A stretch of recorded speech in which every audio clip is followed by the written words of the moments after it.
আসসালামু আলাইকুম। এইমাত্র সৌদি আরব থেকে রোজার চাঁদ নিয়ে চলে আসলো বিরাট খবর।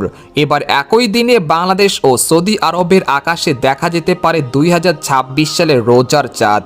ইতিমধ্যে সৌদি আরব সহ মধ্যপ্রাচ্যের দেশগুলোতে চাঁদ দেখা নিয়ে প্রস্তুতি চলছে। এছাড়া বাংলাদেশ ও ভারতের আকাশে কবে নাগাদ পবিত্র রমজান মাসে চাঁদ দেখা যেতে পারে এবং এবারে রোজা 29টি হবে নাকি 30টি, এ বিষয়ে আরও বিস্তারিত জানতে হলে ভিডিওটি সম্পূর্ণ দেখতে থাকুন। আর আপনি কোন জেলা থেকে এই খবরটি দেখছেন অবশ্যই কমেন্ট করে জানিয়ে দিবেন। আর সবার আগে সর্বপ্রথম সেটি খবর জানতে আমাদের চ্যানেলটিকে সাবস্ক্রাইব করে রাখুন। এবার জেনে নিন এক নজরে। রোজা হচ্ছে ইবাদতের মাস। এই মাসে এক রাকাত নামাজের সোয়াব 70 রাকাতের সমান। রমজানে জান্নাতের দরজা খুলে দেওয়া হয় এবং জাহান্নামের দরজা বন্ধ রাখা হয় এবং শয়তানকে বন্দি রাখা হয়। এই পবিত্র মাসে নাজিল হয়েছে মানবজাতির হেদায়েতের আলো পবিত্র কোরআন শরীফ। রমজান তাই আত্মশুদ্ধি ও আল্লাহর নৈকট্য অর্জনের শ্রেষ্ঠ সময়। বাংলাদেশে চাঁদ দেখার কমিটি অনুযায়ী আগামী 19শে ফেব্রুয়ারি বৃহস্পতিবার থেকে বাংলাদেশে প্রথম রোজা শুরু হতে পারে। আলহামদুলিল্লাহ। এদিকে মঙ্গলবার 17 ফেব্রুয়ারি বাংলাদেশের সময় রাতে নতুন চাঁদ সৃষ্টি হতে পারে।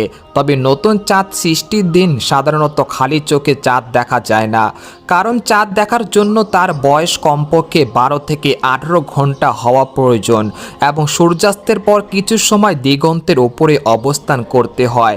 তবে সেই সময় সূর্যগ্রহণ থাকায় চাঁদ না দেখার সম্ভাবনা বেশি। তবে মধ্যপ্রাচ্যের কয়েকটি দেশে অত্যাধুনিক টেলিস্কোপ ব্যবহার করে চাঁদ দেখার উদ্যোগ নেওয়া হতে পারে। তারা যদি চাঁদ দেখতে সক্ষম হয় তাহলে বুধবার 18 ফেব্রুয়ারি থেকেই রোজা শুরু হতে পারে।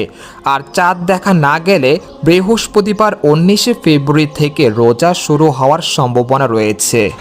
অন্যদিকে বাংলাদেশে 18 ফেব্রুয়ারি সূর্যাস্ত হবে প্রায় সন্ধ্যা 5টা 48 মিনিটে এবং চাঁদাস্ত হবে প্রায় সন্ধ্যা 6টা 49 মিনিটে। অর্থাৎ সূর্যাস্তের পর চাঁদ প্রায় 50 থেকে 51 মিনিট আকাশে অবস্থান করবে। এ সময় চাঁদের বয়স প্রায় 24 ঘন্টা অতিক্রম করবে, যা খালি চোখে চাঁদ দেখার জন্য তুলনামূলক অনুকূল বলে মনে করা হচ্ছে। অর্থাৎ বলা হচ্ছে যে আগামী 19শে ফেব্রুয়ারি বৃহস্পতিবার বাংলাদেশ পবিত্র রমজান মাস শুরু হতে পারে। আলহামদুলিল্লাহ। তো এই ছিল খবর। এরকম লেটেস্ট খবর জানতে আমাদের সাথেই থাকুন। ধন্যবাদ।